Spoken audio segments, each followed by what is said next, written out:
at sirain pa yung ating reputasyon. Ganyan na, kagago ang sistema natin. Tao din po ako. Subukan nyo lang palakihin yan. Madidisbar pa po kayo dyan. Mayor Magalong napuno na. Pikon na sa mga sindikato sa gobyernong Marcos.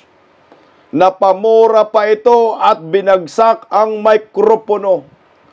Talaga naman, kahit sino na alam mo ay sincero ka sa inyong ginagampanang trabaho na inatang sa inyo, aba, talagang mabubwisit ka pag pinopolitika ka. Lalo na itong si Auntie Claire ni Malto, si bubonistang spokesperson ng IWM Awards. Senador Marcolita, may banta sa abogadong nagnotaryo sa affidavit ni Gutisa. At ang sabi niya, kapag palakihin pa umano ang isyo sa notaryo, ipapadisbar umano niya ang naturang abogado. Bago ang lahat, palike po muna, pa-share pa, subscribe, at pakipindot po ang inyong notification bell upang lagi po tayong updated sa ating mga video.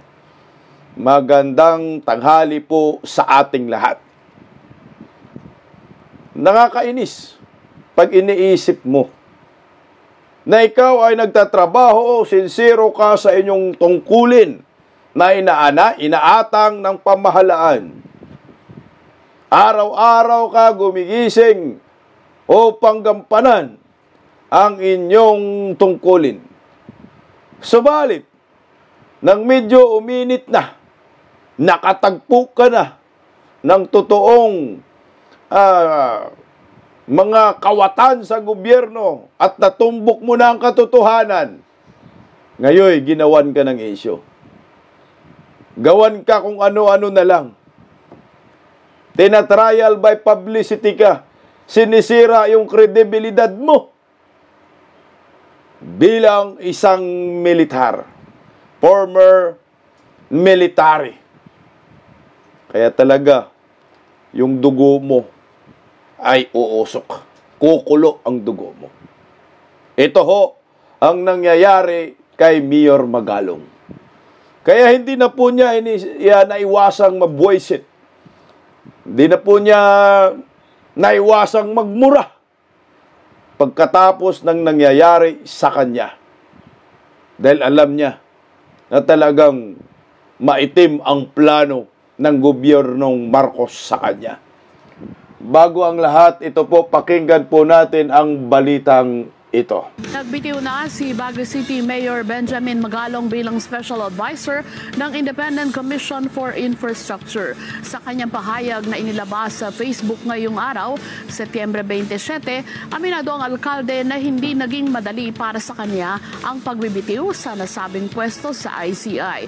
Samantala, kinumpirma ng palasyo ang pagbibitiw ni Magalong. Si Vin Pascua sa detalye. Nangako si Baguio City Mayor Benjamin Magalong na itutuloy niya ang laban sa katiwalian sa gobyerno kahit nagbitiw na siya sa gampanin sa Independent Commission for Infrastructure o ICI. Sa statement, iginiit ni Magalong na walang conflict of interest sa kanyang gampanin sa ICI bilang Special Advisor at Investigator. Paglilinaw pa ni Magalong, nagbitiw siya sa komisyon para protektahan ang integridad ng ICI at sa misyon nitong sawatahin ang katiwalian. Hinikayat din nito ang mga Pilipino na maghanda para sa mahabang laban dahil ang mga nasa likod ng tiwaling gawain ay nakabaon ng malalim at dapat tapatan ng katatagan ng kalooban. Dagdag pa niya na ang kapangyarihan ng publiko ay higit na matatag kaysa sa kapangyarihan ng ilan. Nagbitiw si Magalong matapos sabihin ng Malacanang na rerepasuhin ng palasyo ang appointment ng Baguio City Mayor sa ICI dahil hindi nais ni Pangulong Bongbong Marcos na magkaroon ng conflict of interest ang appointment nito sa kanyang gampanin bilang alkalde ng Baguio City. Kung may issue po tungkol sa conflict of interest at paglabag sa konstitusyon dahil nagdadalawampung trabaho siya, ang sabi po ng Pangulo ay ipapaaral na ito sa legal team at kung saan po siya maaaring maisama or saan po siya nararapat, ay doon po siguro siya pwedeng isama. Tangingot nyo. Alam mo tong Marcos admin, ang tatangingot nyo. Anong reason? Conflict of interest daw. Kaya si Magalong tinitingnan yung appointment at tatanggalin. Tingnan mo ha. Tatanggalin pero hahanapan ng ibang posisyon sa gobyerno. Pubuang talaga. Wala na kasi. Natumbok na kasi kayo na ang lahat ng punot dulo nito ay si Bongbong Marcos. Natakot kayo kay Magalong. Bakit nyo in-appoint? Kung meron palang conflict of interest. Maliwanag, ginamit lang po ninyo si Mayor Magalong para sasabihin transparent, para sasabihin seryoso yung kampanya ninyo laban sa korupsyon. Ginamit lang ho ninyo. At mukhang ang ginagawa ho ninyo kasalanan pa ngayon ni Mayor Magalong. Yung nangyayari sa komisyon di umano ngayon, yung integridad na nababahiran, los-los nyo. Ikwento nyo yan sa amo ninyong nakanguwi ang panga. Simpleng logic lang eh. Kung yun ang reason ninyo, kaya gusto ninyong tanggalin si Mayor Magalong, edi sana hindi na po ninyo in-appoint yan. Kasi nga ginamit lang ho ninyo. Balita ko, binusalan daw si Mayor Magalong, hindi nabusalan eh. Oh, balita lang. Na di umano'y binusalan si Mayor Magalong ng 200 million ha, di umano'y ha. Kasi marami nagko-comment eh. Para mapasunod ng mga buhaya dyan sa palasyo. Pero si Mayor Magalong may integridad, hindi talaga nababayaran, hindi nabubusalan yan. Kaya yun yung reason nyo. Bigla-bigla na lang kayo eh. Nagkaroon ng ganong statement, tereripasuhin, di inunahan na kayo. Sige nga, tuloy oh. Para po hindi makompromise ang independence ng ICI at hindi rin po magkaroon ng violation sa anumang batas. Sa kanyang resignation letter, sinabi ni Magalong na ang pahayag ng Malacanang sa kanyang designation at terms of appointment ay maaring magpahina sa papel at mandatong itiniwala sa kanya. Sa mensahe naman sa Palace Reporters ngayong Sabado, sinabi ni Presidential Communications Office Secretary Dave Gomez na nakapanghihinayang ang pagbibitiw ni Magalong sa ICI. Gayunman, mas mataas anya ang inaasahan ng publiko sa ICI kaysa sa isang tao.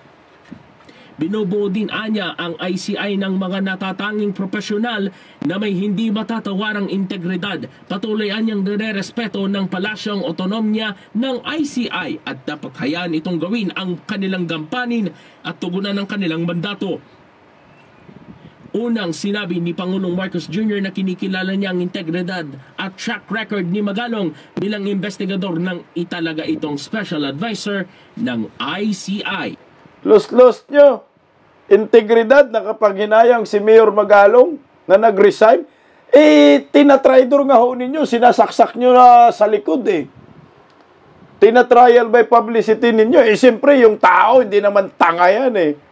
Integridad, kredibilidad ang pinag-uusapan, meron si Magalong. Hindi nga nabili ni Pinoy, sinungag na si Pinoy eh. Nung issue sa 44 eh. Ngayon pa kaya? Wala na ang reason nyo talaga mga hunggang kayo dahil natutumbok na lumalalim na. Lumalalim na yung investigasyon ni Mayor Magalong at nakita na talaga ang ugat. Yung ugat, kayo po yun. Itong gobyernong Marcos. Kaya siguro, tanggalin nyo na yan. 2 linggo pa lang, natutumbok na. 2 linggo pa lang. Sa pool na tayo. Baka akalain siguro nila matagal na investigasyon ito. Si Mayor Magalong magaling mabilis, di iyak. Sinong natira? Mga bayaran. Ibig sabihin nito, si Mayor Magalong lang ang hindi kayang kontrolin ni Bongbong Marcos daan sa Independent Commission Kuno. Pero hindi nga po yan independent commission. Dependent commission yan para pabor kay NIWM, para pabor kay Martin Romualdez. Yan yung commission na yan. Ang pangalan yan, dependent commission. At sino man ang nag-ano yan? Gumawa. Sinong nag-appoint? Si Bongbong. Tapos sasabihin mo, independent, los-los nyo. Dependent. Yan, mas maganda pa para maliwanag. Mikos-mikos. Mantakin nyo.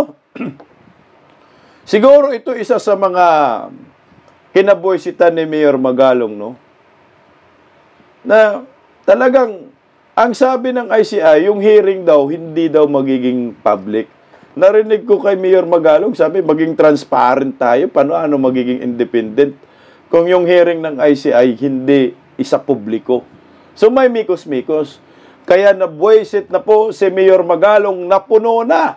Nagdabog pa, binagsak yung mikropono. Bago po yan, pakinggan po muna natin ang kanyang talumpati na talagang napamura siya. Statement tungkol po sa kanyang mga natuklasang kababalaghan, kurakot sa gobyerno under Marcos, nakangiwi ang pangayawards, walang utang na loob. Pakinggan po natin, Mayor Magalong. To our Vice Mayor Tino Oloan and the distinguished members of our City Council, to all our awardees and members of their families, our retirees, those who have devoted themselves to the noble calling of public service, our distinguished guests, Naimbag, Nagsapak, and Bigat, that I want. It's been a long time since I saw each and every one of you. Pagpasensyahan nyo na ho.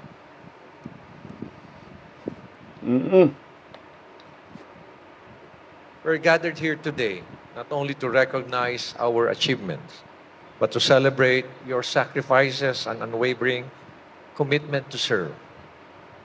The Breeze Awards is about honoring personnel who consistently go beyond what is expected.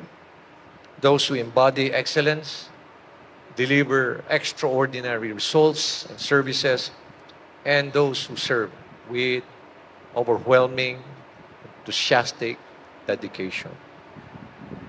This event is an important occasion because we pay tribute to the pillars of our workforce.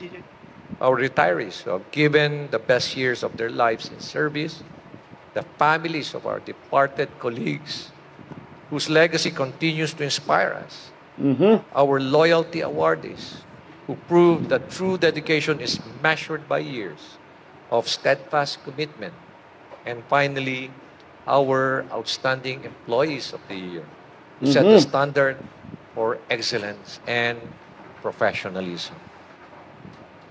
We also commend our employees' choice honorees who earn the trust and respect of their peers, our exemplary departments who show the power of collective efforts, and the Star Family Awardees who remind us that service is not carried out by one person only, but supported and nurtured by family values of sacrifice, love, and dedication.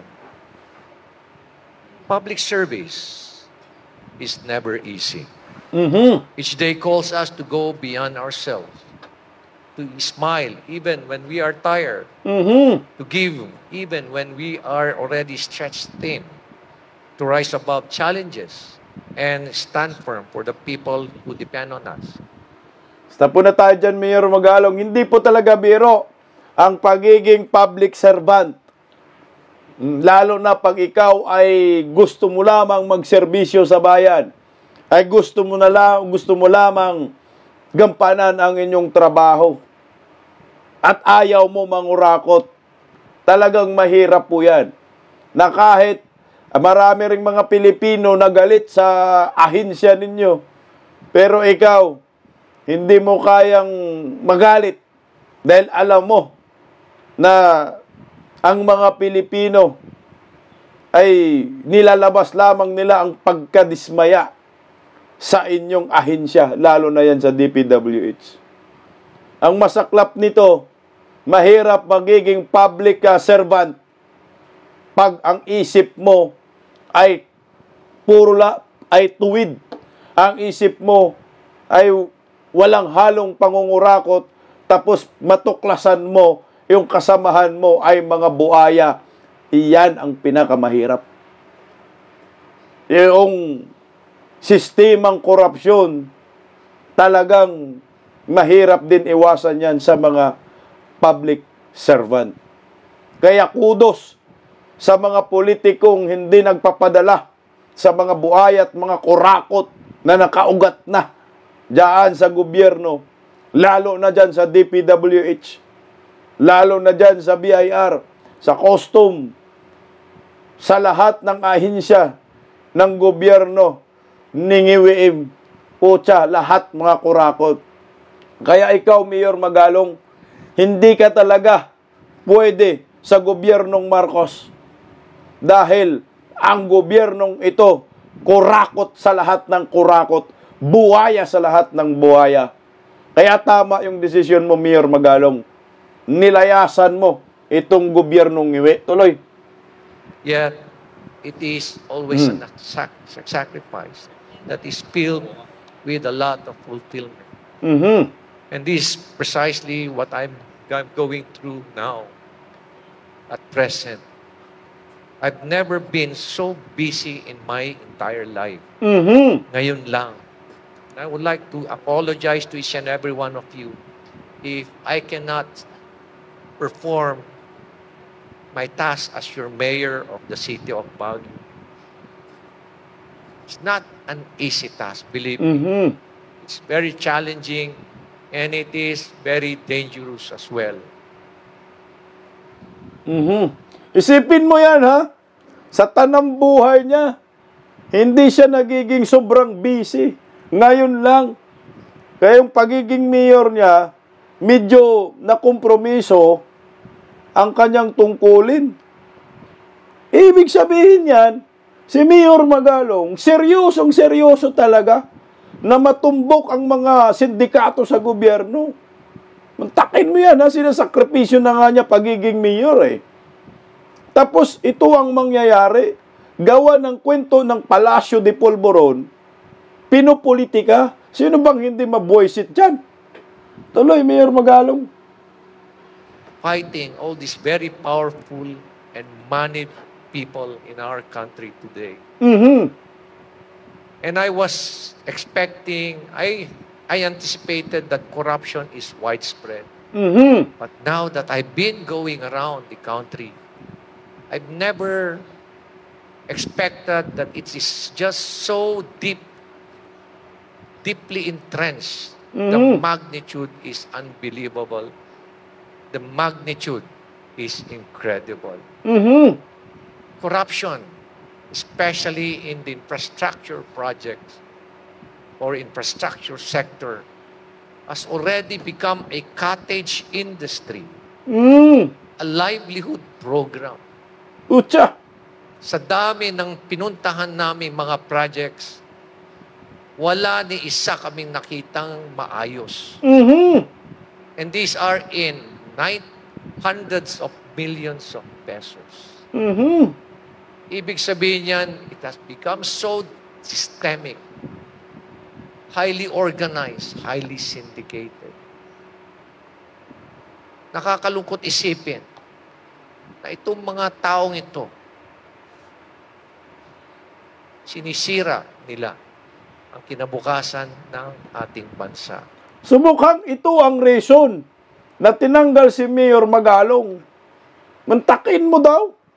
Yung mga proyekto na nakita niya, walang matinong proyekto. Mga hundreds of millions, billions pa nga ang mga halaga nito. Pero hindi maayos. O tama nga ho yung mga datos na ibinibigay niya sa kanyang yung Mayors for Good Governance. Nabasa natin kung ano ang kalagayan ng ng mga proyekto under Bangag Admin. Mantakin mo. Kaya yung mga natutuklasan ni Mayor Magalong sa pagiging miyembro niya ng ICI, advisor, ay ito yung malamang sa isang dahilan. Yung reason kung bakit si Mayor Magalong pinag-iinitan at kung bakit si Mayor Magalong tinatrial by publicity at pilit sinisira ang kanyang kredibilidad at integridad. So ito ho yun. Malalim daw yung kasindikatuhan ng mga proyekto korupsyon under Marcos admin. Utsa. Kaya ito talaga nakikita ko. Wala na eh. Nandyan na eh.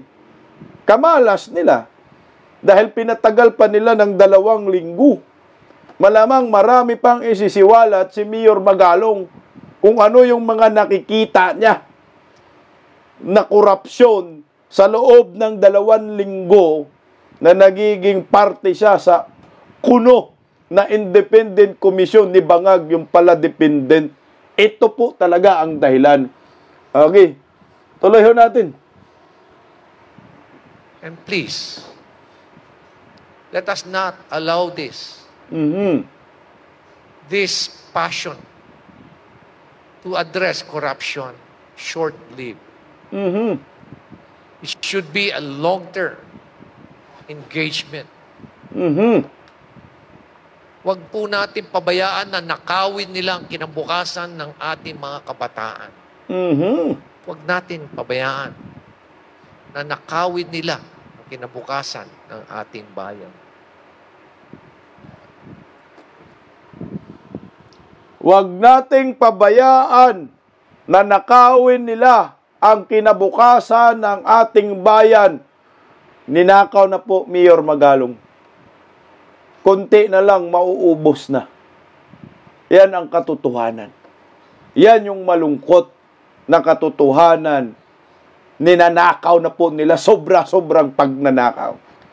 Wala na pong future ang Pilipinas. Yan talaga ang direksyon natin. Ang masaya ngayon, under Marcos admin sila, mga buhaya, mga kurakot sa gobyerno. Si Tambaloslos, Saldico. Kaya siguro, Mayor Magalong, gusto ka nilang sirain ang kredibilidad mo. Yun talagang nakikita ko. Dahil ang direksyon ni Mayor Magalong maganda na. Si Saldico, sinasabihan niyang utak ng sindikato. At meron pang pinakapanginoon dyan. Wala nang iba, yung 2 magpinsang nakangiwi ang panga. Tuloy. Sometimes in my private moments, I weep. Because I've never seen this kind of corruption. Kita ko yung mga extortion, mga pangikikil. Pero believe me, this is something very, very different. Ito na. Kakaiba di umano ang korupsyon under Marcos admin. First time na niya nakita ang mga ganitong klaseng pangungurakot. Putang ina. Grabe, ikaw na, ngiwiim. Ikaw na ang tunay na mga buhaya. Ikaw na ang tunay na kurakot. Walang sinabi yung papa mo. Walang sinabi si Marcos Sr. sa Marcos Jr. Malala ho ito. May magagawa pa ba ang sambayanang Pilipino dito? Putya, no? Wala. Pag matino ka talaga, no? Sa gobyerno ngayon, paniguradong kalos ka. Hindi ka po pwede sa grupo ni Martin Romualdez Saldico at Bongbong Marcos. Kailangan magpakasama ka. Kaso ang problema, ang nahugot nila ay si Mayor Magalong. Bulilyaso kayo dahil hindi po siya nabubusalan. Putya, maganda sa susunod na talumpati ni Mayor Magalong. Sabihin niya na binayaran siya ng 200 million para matahimik. Loyo. I can only bow my head and express my frustration. It's a sacrifice. Sometimes I think the safety of my family. Talaga. No. Napakahirap labanan ang korupsyon. Dahil Lagi na lang may mga taong wala nang ginawa kundi mamulitika Correct. at sirain pa yung ating reputasyon. Mhm. Ganyan na, gagago ang sistema natin dito. Putya, napamura. Talaga naman. Mantakin mo, ha? Ganyan na, kagago ang sistema natin rito. Putya talaga. Wala kasi, Mayor Magalong, talagang yung ginagawa sa'yo ni Bongbong, ginamit ka lang para sabihin nga seryoso sila na mahanap ang tunay na sindikato. Hindi nila alam na ikaw maprinsipyong tao, yung integridad mo, kredibilidad mo, at pagkatao mo, iniingatan mo. Kaya ito, tinitira ka sa pamamagitan ni Anti-Kriring na puro basura yung lumalabas sa bunganga, wala nang maayos. Talagang sinong hindi mabubuwisin dyan, sinong hindi mapamura. Mahirap talaga. Itong ginagampanan ni Mayor Magalong, pati pamilya niya, inilagay niya sa alanganin yung kaligtasan, yung safety. Pero matapang ang Mayor Magalong na ito. Dating militar. Kaso, ang hindi matanggap-tanggap nito, malamang ni Mayor Magalong, mukhang pinapalabas pa ng Palasyo de Polvoron na nang dahil kay Magalong, nababahiran yung kredibilidad ng Dependent Commission ni Bongbong Marcos. Yun yung masama dyan. Mantakin mo. Si Mayor Magalong nga ang pinakaseryoso sa lahat at pinagkakatiwalaan dyan sa Dependent Commission na yan. Tapos gagawin ninyong tanga. Gagawa ninyo ng issue. Hindi nyo kasi mabusalan. Nangangatwiran kasi si Mayor Magalong. Tuloy, oh.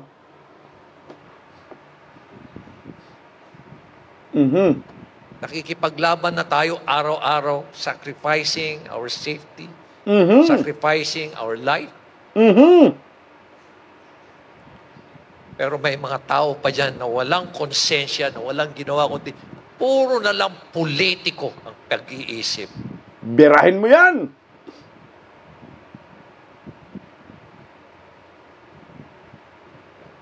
Kasing dumi ng kanilang mga konsensya.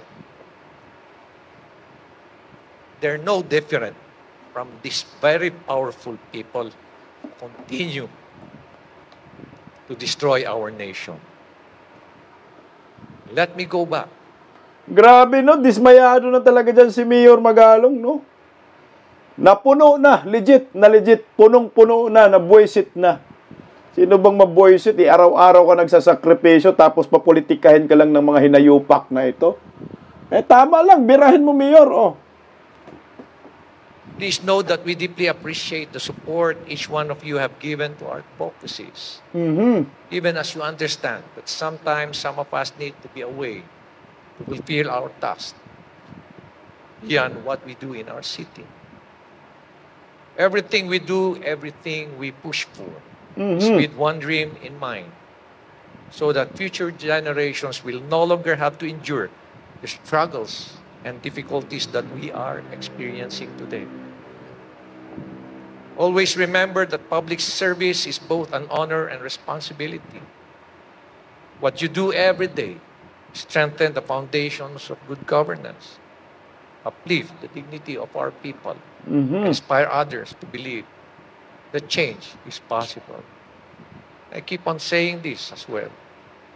It doesn't take one to have a title, to have money, to have fame, to change the world. May you never lose your heart in this mission. It is for the generations that will come after us. So to our awardees, I congratulate each and every one of you. You are the embodiment of what it truly means to serve with excellence, extraordinary dedication, and sacrifice. Mabuhay kayong lahat. Mabuhay po ang ating syudad. Mabuhay po sana ang ating bayang Pilipinas. Palakpakan natin, Mayor Magalong. Puta, guys, meron talagang natuklasan si Mayor Magalong. Oh, promise. na siguro ayaw ipasiwalat ng palasyo. Pero maprinsip yung tao. Kaya siguro nabuwisit si Mayor Magalong. Meron ngang press con, talagang binagsak niya yung mikropono. Grabe, ang tindi ng pinagdaanan dito ni Mayor Magalong. Malamang sa malamang, talagang darating ang panahon, hindi lang galit yung kanyang sasabihin sa talumpati, kundi pati yung mga natuklasan niya sa 2 linggo na nagiging miyembro siya dito sa Dependent Commission ng IWM. Tuloy natin. Pakinggan natin. Buwisit siya dito. Tao din po ako. Hindi po ako manid, hindi po ako robot. I came from the military. Tao din po ako. Bagsak niya dyan, oh. Grabe, oh. Alam niyo po kasi, akala siguro ng mga nasa Palasyo de Polvoron, itong si Mayor Magalong ay manhid. Ito yung si Mayor Magalong ay hindi nasasaktan. Dahil harap-harapan nila binibira. Harap-harapan nila sinisira yung pagkatao, kredibilidad, reputasyon ng isang tao. Pinopolitika. Tama. Tao lang si Mayor Magalong. Nasasaktan yan. At pag yan ay mag-all out, panigurado, bagsak na ang maliligayang araw ng pamilyang nakangiwi ang panga. Wala na po silang takas dito. Malamang, si Mayor Magalong na mismo ang magsalita at magsiwalat ng kanyang mga natuklasan. Sa ngayon, kanyang talumpati, puro pa parang buwisit lang talaga siya. Napuno lang talaga siya sa mga nangyayaring mga natutuklasan niya. Malalim, orchestrated syndicate. Ito yung mga sinasabi niya. Kita mo ngayon, mga militar na ngayon, mga dating mga military na ngayon, ang nakikipagbuno sa korupsyon under Marcos admin. Kaya dapat lumabas na rin po ang iba dyan, lalo na mga aktibo. Lumaban po tayo para sa bayan. Si Mayor Magalong lumalaban na eh. Kagaya itong nangyayari kay Sergeant Orly Gutisa. Binibira yung kredibilidad dahil sa dahil sa notaryo lamang na pag tiningnan mo, wala pong ka-issue-issue dapat yan eh. Pero pilit nila sinisira ang pagkatao ng naturang Marines na ito. At pati itong Blue Ribbon Committee, chairman nasa Panfilo Lacson, ay kwini-question pa yung notaryo ni Gutisa at balak pa yata ipakulong. Buisit to si Lacson eh. Ang hirap ng hindi abogado, abogago, no? O ito muna, bago yung galit ni Senador Marcolita, tingnan nyo po, pakinggan nyo po itong gano'ng kahungang si Lacson. Pwede raw habulin ng korte si Orly Gutesa dahil sa kanyang disputed affidavit. Ayon kay Senate Blue Ribbon Committee Chairman Ping Lacson, Manila Regional Trial Court na ang bahalang mag-imbestiga. Nakatoka raw naman kasi ang RTC sa mga kaso ng notarized document violations. Una nang itinanggi ni Attorney Peche Rose Espera na notaryo niya ang affidavit ni Gutesa. Dagdag pa ng abogado na dinoktor ang ibang detalye ng sinumpaang salaysay ng dating security consultant umano ni Ako Bicol Port List Representative Zaldico. Si Raulo to si Lacson, no? Nag-uudyok pa sa Regional Trial Court na imbestigahan ang affidavit ni Gutisa. Ang tanga mo naman, Lacson. Buisit, hindi halatang hindi halatang tuta at protektor ni Martin Romualdez Zaldico at Bongbong Marcos, no? Putya, bakit mo sasabihin na kailangan na imbestigahan ng RTC? Ano ang nangyayari sa bansang ito? Bakit ganun? Kayo yung nag-imbestiga, may lumutang na witness. Kasi nga, natakot kayo na matumbok na si Bongbong Marcos at si Martin Romualdez. Ito po yung abogado na ito. Nasa BJMP nga. Ayan, oh. Nasa BJMP nga si, Pichi, Attorney Pichi Espera. Puta, Alam mo yung BJMP kung sino may hawak dyan? Aba, wala nang iba.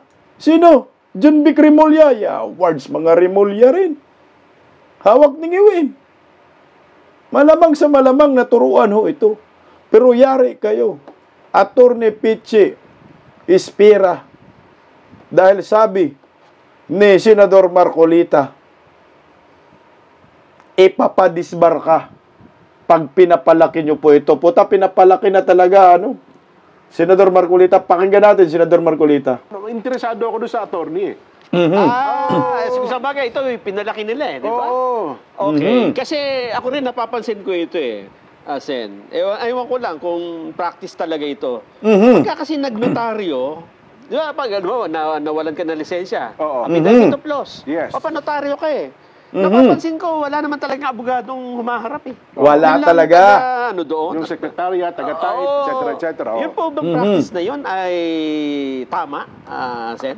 Basically, hindi tama yun. Dapat Patay. kasi, kapag ka kasi nagnonotaryo ka, haharap sa'yo yung affiant Yun ang kailangang nandoon. Kaya itong Gutesa, humarap talaga.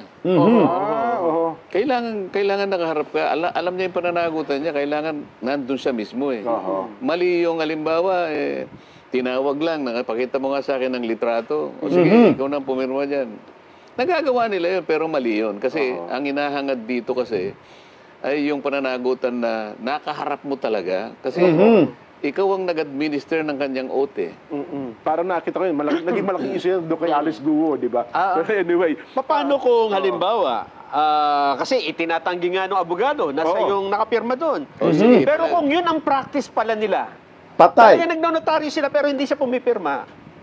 At yung nakapirma lang talaga na yun, sa affidavit ni Gutesa, sa lahat ng notaryo nila, yun talagang pumipirma. Ano mangyayari? Dyan, May kaso. magkakaroon ng disciplinary problem dyan. Kasi Patay ka. mananagot ka doon sa tinatawag naming CIPRA. Sipra. Ito yung Code of Professional Responsibility and Accountability. Okay. Mahigpit yun. Maaari kang madisbar dyan. At nagkulang ka at nagkasala. Dito maliwanag na kung hindi siya ang pumirma, maliwanag ng pumirma dyan, staff niya o sekretarya niya.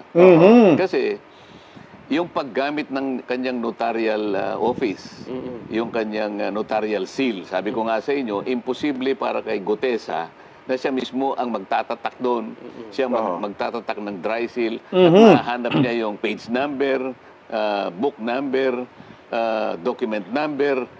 Hindi kaya ng isang nagpapanotaryo yun. Ang nakakakita lamang niyan ay yung staff doon, yung pinagkatiwalaan ng abogado, siyang maglalagay ng mga number na yon. Correct. Kaya pinakatama dyan, sabi ko nga, pasasabpiin ako yung kanyang notarial register. Patay ka At dyan. kapag ka nag-match, ibig sabihin, galing sa opisina niya talaga. Hindi na pinag-uusapan kung ikaw ang pumirma o hindi. Pinayagan mo ang staff mo kung sino man na ipagamit ang iyong notarial office. Mukhang mababalita ng pangyayari ngayon. Kasi sa lumalabas sa social media at sa pahayag ng Gusto niyang palakihin, okay. Kasi ako wala akong kinalaman dyan. Ang akin lamang gustong mangyari, dumating sa akin na may notaryo, hindi ko na pinakialaman kung sino magnunotaryo. Hindi ko na makatungkulan yun. Basta sinabi ko, maghanap ka ng magnunotaryo para sa panig ko, another satisfaction para sa akin, na ikaw talaga'y nakahandang humarap dito. Opo.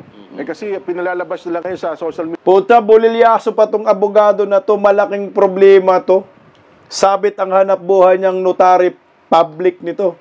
Wala, nagpagamit kayo. Yari kayo ngayon, no? Media sen para bagang Peke. kayo ang Nameke. nameke at saka parang dating Marcoletas witness. Sige, ganun po ang gawin natin para talagang isalig natin talaga sa katwiran. Patawag po natin yung abogado at dalhin niya yung kanyang notarial register. Ayun. Makikita po natin dyan. kung sino Patay nagsasabi kang ng bata totoo. ka. Mukhang malaki po problema kakaharapin ni attorney. Oo. Malaki talaga yan. Lalo na kapag subukan po ninyong palawakin yan. Ako na mismo magpo-prosecute sa iyo. Patay. Kasi naglabas pa siya ng kanyang statement, no? Binasa natin kanina. Hinahanap po nga yung Binasa na natin kanina. Maring totoong hindi siyang pumirma. Bakit pinapayagan mo na mga staff mo, sekretaryo mo ang pumirma para sa iyo? Bakit hindi ko i-assume ito? Paano makukuha ni Gutesa Maliban ang ng drug ninakaw sale. niya yun, siguro. Paano niya makukuha sa notarial register mo yung mga number na ilalagay doon? Eh yun lamang doc number. Doon nakalagay sa libro, makapal yun eh. Opo. Tutuntunin mo yun kung ano yung pinakahuli. page, Pati page. Kaya nga parang 58 na yan, makapal na yun eh. So sa page 58 na nandun eh. O pati book number nakalagay. Kasi yung bawat register, may book 1, book 2, book 3, book 4. Pero nakakapal yun eh. Yan ay nire-report mo sa RTC na kung saan ka kumuha ng notarial commission. Mahigpit ngayon ha, yung notarial law. Baka akala nyo wala siyang pananagutan dyan. Subukan ninyong palakihin yan. Subukan nyo lang palakihin yan. Ang pinaka-arbiter dyan, pakukuha po natin ang inyong notarial register at kapag nakita namin na tumama dun sa number nung dala-dala ni Gutesa, madidisbar pa po kayo dyan. Pabigat pala yan, Sen, ano? Oo, yan ang sinasabi ko sa inyo. Baka kayo pa po ang gumagawa ng paraan sa ikadidisbar ninyo. Nasa sa inyo po yan. Patay kang bata ka. Ipadisbar mo yan, Mayor Magalong. Ay, yan ang sinasabi ko sa inyo. Ito, huwag kasi magpakatuta sa mga sindikato. Ayan, di umano nasa BJMP daw eh. Itong si Atty. Picheros Espira. Tama. Puta ka, malas-malas mo. Madisbar ka pa. Mawawalan ka pa ngayon ng titulong attorney ka. Alam naman natin na yung notaryo na yan eh. Kaya sekretaryo lang naman yan. Sekretary lang naman nagpipirma dyan eh. Wala na, ma'am. Makipagtulungan na lang po tayo sa mga nag-imbestiga kagaya kay Senador Marcolita. Dahil matutumbok na po ang tunay na may kasalanan. Pakinggan muna natin kaunti lang itong si Atty. Harry Roque. Tungkol dito sa Aguado ba yun? Aguado na imbaka na dinideliveran ni Gutesa. Ano bang koneksyon sa Malacanang ang Aguado? Ito, meron siyang sinasabi eh. Alayo. Ang nakakashock, unang-una, bilyones po ang involved. Hindi pala po millions and hundreds of millions. Bilyones po talaga ang ninakaw nila sa taong bayan. Talagang tama po yung sinabi ni Mayor Magalong na 70% na ng mga proyekto, lalo na sa flood control, ang nawala sa korupsyon. Bilyones na po ang nawala sa atin.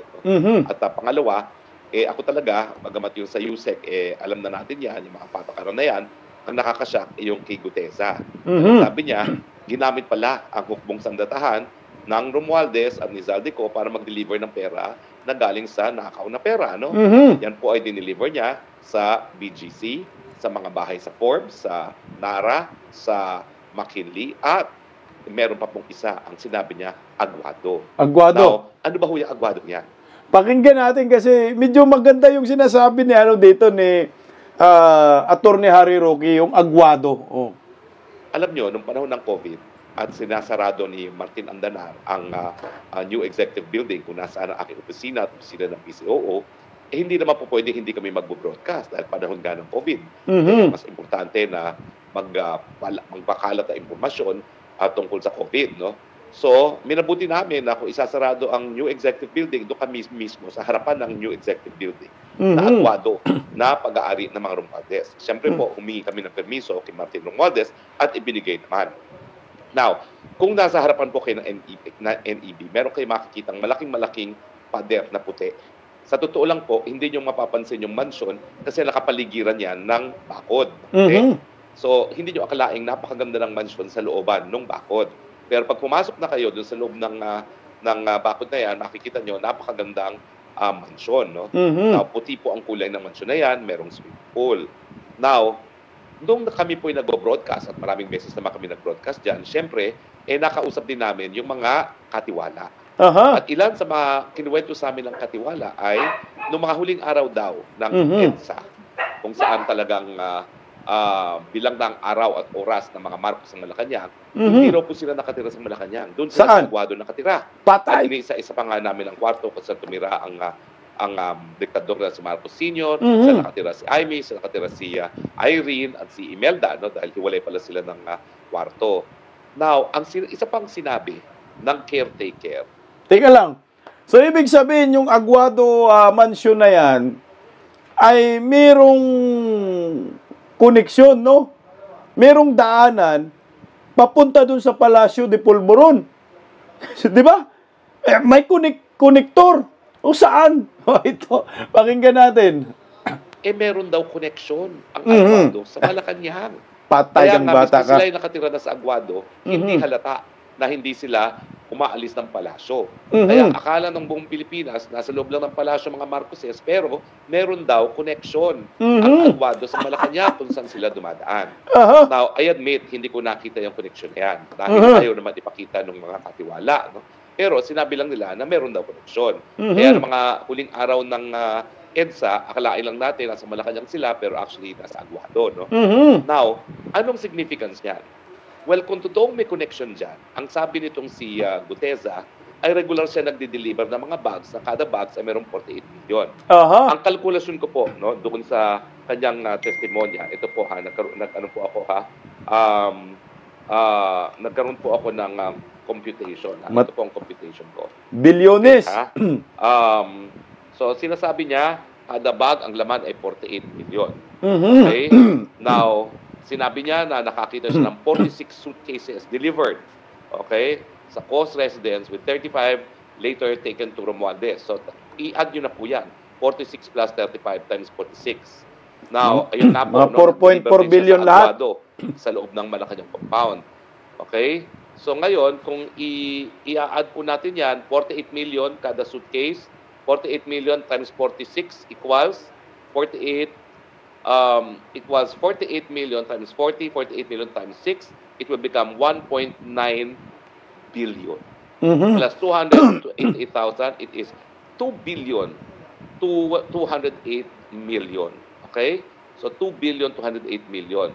Now, ito lang po yung 46 suitcases. Meron pang 35 suitcases. So, 48 million times 35 plus 48 million plus 5 kasi 35 po. So, lumalabas po yan, 1.680 billion. Okay? So, ibig sabihin, ang lumalabas po dyan ay, kung ang kada delivery ng isang suitcase ay 48, tapos twice a week for 4 weeks, sa isang buwan, 384 million ang delivery. And 3 times a week for 4 weeks, it will become 576 million. So, kung 46 suitcases delivered in one episode, yung one episode total is 2.208 billion. Pero dahil 46 suitcases were repeated over multiple episodes, ang total na na-deliver na pera ay 4 billion 416 million. Can you imagine? Can you imagine? Ang nawalang pera sa atin ay 4 billion 416 billion. 4 billion yung nawala sa kaba ng bayan. 4 billion, putyang ina, makabili na talaga ng eroplano at private jet itong si Tambaloslos. Bakit doon dinideliver? Yun yung tanong natin. Ito lang, pasadaan natin ng konti. Now, bakit? Anong importansya ng Aguado? Ang tanong, bakit sa Aguado magpapadeliver? Correct. Dinideliver naman sa bahay na ni Martin na Romualdez. Dinideliver naman sa bahay ni Zaldico. Bakit nagdi-deliver pa sa Aguado? Well, dyan papasok yung sinabi ng caretaker. Kung totoo. Sinasabi ko naman kung totoo, ha? Facebook, ayan, ha? Sinasabi ko lang naman sa inyo kung ano talaga sabi nung caretaker na merong koneksyon. So, kung merong konektor talaga ang Aguado sa Malacanang, well, alam nyo na kung saan at para kanino yung mga pera na dinala sa Aguado. Kasi kung Martin Romualdez lang yan, ba't hindi pa dineliver sa bahay? Napakadaming pinag-deliver na ng bahay. Yung townhouses sa McKinley at saka yung bahay mismo sa Nara at saka sa McKinley. Di ba po? Meron din mga dineliver din sa bahay ni Zaldi dyan sa Valle Verde at saka sa Quezon City.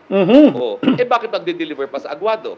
Para kay BBM. Yung delivery sa Aguado para sa ibang tao pa. At kung totoong merong koneksyon ang Aguado sa Malacanang, doon dinadaan. Ibig sabihin yan, ang delivery ay para sa mga nakatira sa Palasyo. Sino ba nakatira sa Malacanang? Si Marcos Jr., si Lisa Araneta Marcos, si Sandro Marcos, at yung dalawa pa niyang kapatid.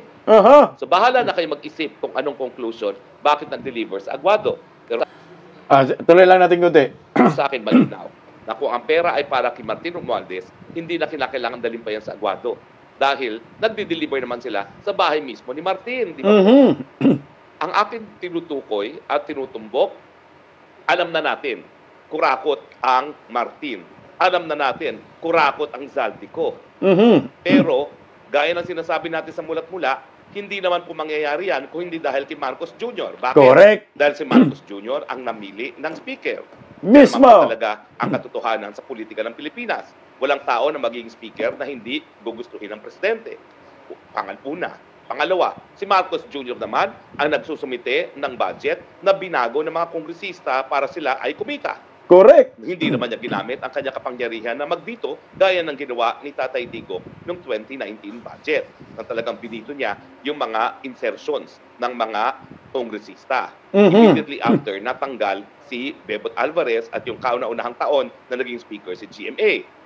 Pangatlo, alam din niya ang gawain ng pinsan niya. Correct. Kasi nga, imposible naman na hindi alam ng anak niya ang patakaran. Uulitin ko po ha, bago pang maging kongresista si Sandro Marcos, abay narinig ko sa sariling mga bibig niya na yung habang siya ay nag-i-intern doon sa kanyang tiyo as majority floor leader, abay ang sabi ni Sandro, they are so corrupt in the House of Representatives. Okay, laruin lang natin yung agwado na sinasabi ni Attorney Harry Roque. Yung agwado, yung mansyon na dyan, gustong palabasin ni Attorney Harry Roque na merong lagusan papuntang Malacanang. Kasi nga nakwento ng mga katiwala daw na yung huling mga araw ng mga Marcos, akala ho ng mga tao na yung mga Marcos ay nasa Malacanang. Yung pala nasa Aguado Residence, nasa Aguado Mansion na pagmamayari ni Tambaluslos. So, gusto niyang ipaintindi sa atin na may lagusan. Kung may lagusan, nakuha ko yung sense na gusto niyang mangyari. Bakit doon nag-deliver sila ni Gutisa sa Aguado? Samantala, consistent ang delivery sa bahay ni Martin Romualdez at ni Zaldico. Di ba ho? Hinahatiran na eh. Yung Zaldico at Tambaluslos. Bakit napunta sa Aguado? Kasi nga, yung tao di umano sa Malacanang, sila yung may-ari ng delivery na dinadaan sa Aguado Mansion ni Tambaluslos, pero yung pira na yan, kayamanan, di umano, ay doon dinadaan. Malamang sa Lagusan, papuntang Malacanang. Yun yung punto na gustong ipabatid sa atin ni Harry Roque. Ano, nakuha nyo ba? Pareho ba tayo? Kasi yun naman talaga. Putay na, bakit ka nagde-deliver nga doon nagatid ka na nga sa bahay ni Tambaluslos, ni Zaldico? Bakit mapunta ka ba sa Malacanang? Para saan yun? O malamang, sa mga panay singhot dyan sa Palacio de Polvoron. Kaya tama yung sinasabi ni Atty. Harry Roque dito mag-resign, kumanta ka na, Zaldico. Si Zaldico daw yung magiging susi ng lahat ng ito. Pakinggan natin. Kalang. Ang nakapagtataka, bakit pa sila mangungrakot ng 4 billion? Meron na nga silang 5 billion na intelligence funds na hindi na nga ino-audit ng COA. Certification lang that it was spent for a public purpose. Masyado namang gahaman yan. Gahaman naman talaga. Itong 4 billion na ito, ano ba ito? Kada budget season ba ito? Ito na yung kinikita nila? Ito lang ba talagang kinita nila? O mas malaking halaga pa? Kasi alam nyo naman, halos 1 trilyon na ang budget ng DPWH. So ang akin, yung mga na-deliver ni Gutesa at yung mga sinabi na ng iba pang mga testigo sa Senado, hindi pa po yan kabuuan dahil napakalaki ng budget ng DPWH. At ang sabi nga nung yung USEC, na dating city engineer ng Manila, 100% halos ng mga lahat ng bidding ay rigged na. So wala na talagang matinong bid na nangyari. Lahat meron ng kita. Ang mambabatas at ang mga mas mataas pang mga opisyalis ng gobyerno.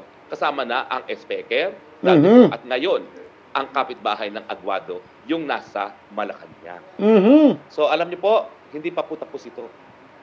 At bagamat alam natin na kasuklam-suklam at talagang kriminal, siguro talaga itong si Zaldico, dahil lahat ng tao na-identify na niya, Mhm. halaga pa rin po ang magiging testimonya ni Zaldico kung siya talaga ay magpapatunay na siya mismo ay nagbigay ng parte ng nakaw nila sa presidente at sa kanyang pamilya. Correct. Hindi pa po natin alam yan. Wala pang ganyang ebidensya. Pero iniisip ko nga, ang tao na po pwede magsabi ng ganyang ebidensya, si Zaldico mismo. Correct. Kaya kung nakikinig si Zaldico, at alam niyo naman, anak yan ng aking kauna-unahang kliyente sa law office, Zaldi, save yourself. Ako, convinced ako na hindi ikaw ang pinaka-guilty dahil hindi ikaw ang tumanggap ng pinakamalaking parte sa mga ninakaw na pera. Ikaw, ang tingin ko, bagman. Kumita ka Patay talaga. kang bata ka. Pero baryang kinita mo siguro kung ikukumpira dun sa pinagbigyan mo. At malinaw na isa sa pinagbigyan mo, si Tambaluslos, dahil siya ang lead boss mo. Pero sa tingin ko, hindi lang si Tambaluslos ang kumita.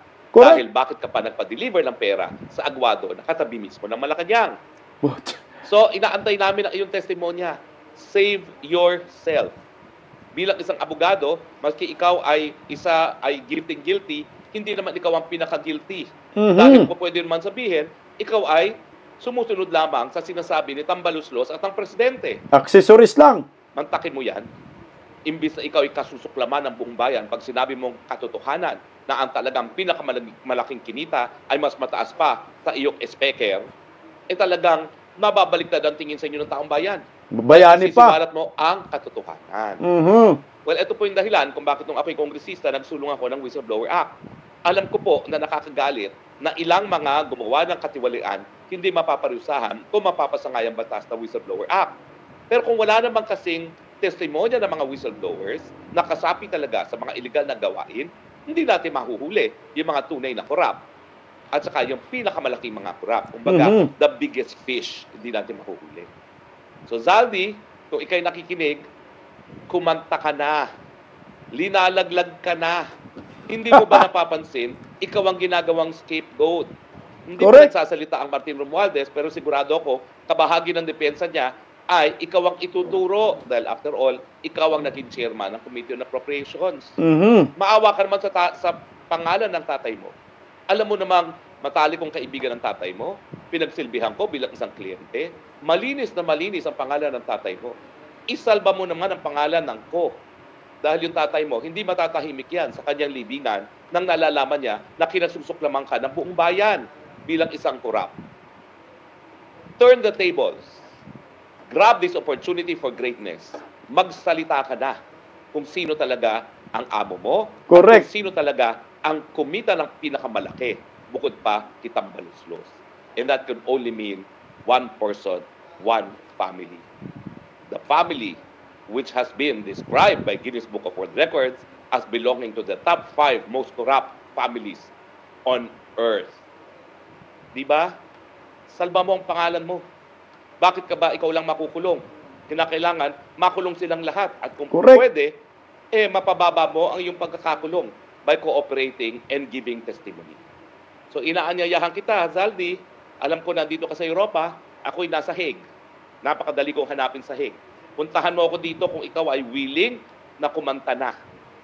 At what I can assure you is kung nasaan man ang iyong ama, he will be proud of you kung ikaw ngayon ay aamin ng iyong pagkakamali at ilalamtad ang katunayan kung sino talaga ang pinakamalaking benepisyo na natanggap dito sa ginawa ninyong pagnanakaw ng pondo ng kaban ng bayan.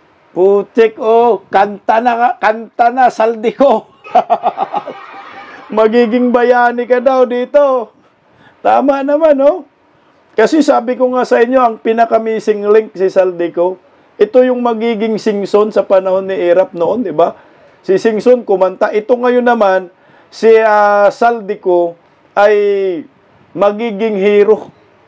Kumanta ka na, ikanta mo si Bongbong Marcos, ikanta mo si Romualdez, ikanta mo si Palaka, ikanta mo lahat ng mga nasa likod ng sindikato sa gobyernong nakangiwi ang panga. Panahon mo na, Saldi ko. Maging bayani ka dito, nimal ka. Ibalik mo yung ninakaw mo. Siyempre, hindi kami papayag. Magiging yung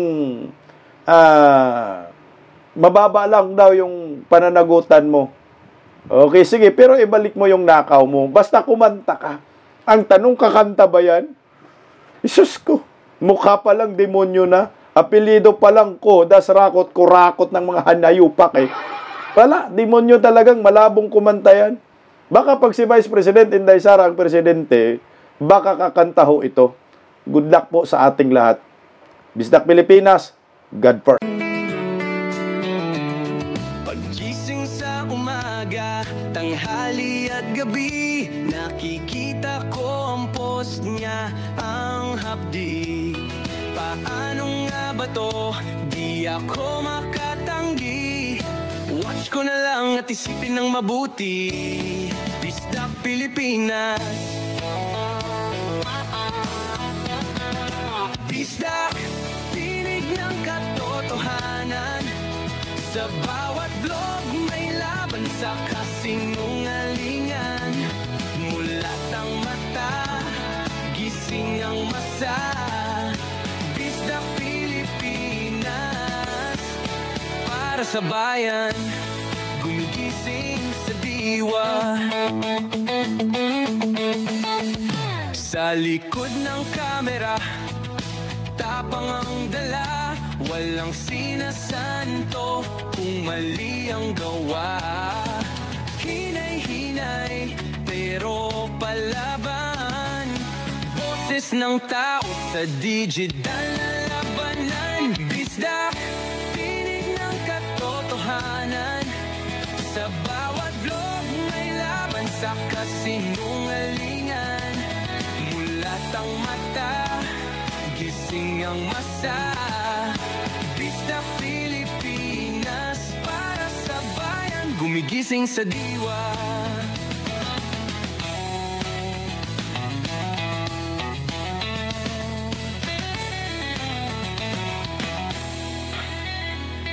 Hindi artista, hindi politiko, pero ang katotohanan, sigaw niya ay buo.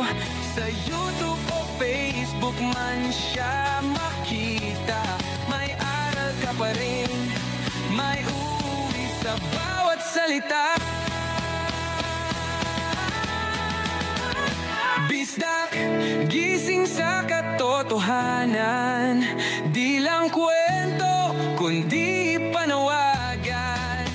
Sa bawat Pilipinong naghahanap ng liwanag, Bisdak Pilipinas, kasama sa pagbangon ng bayan. Bisdak Pilipinas, boses ng masa, gising ang diwa. Sa vlog mo, may pag-asa.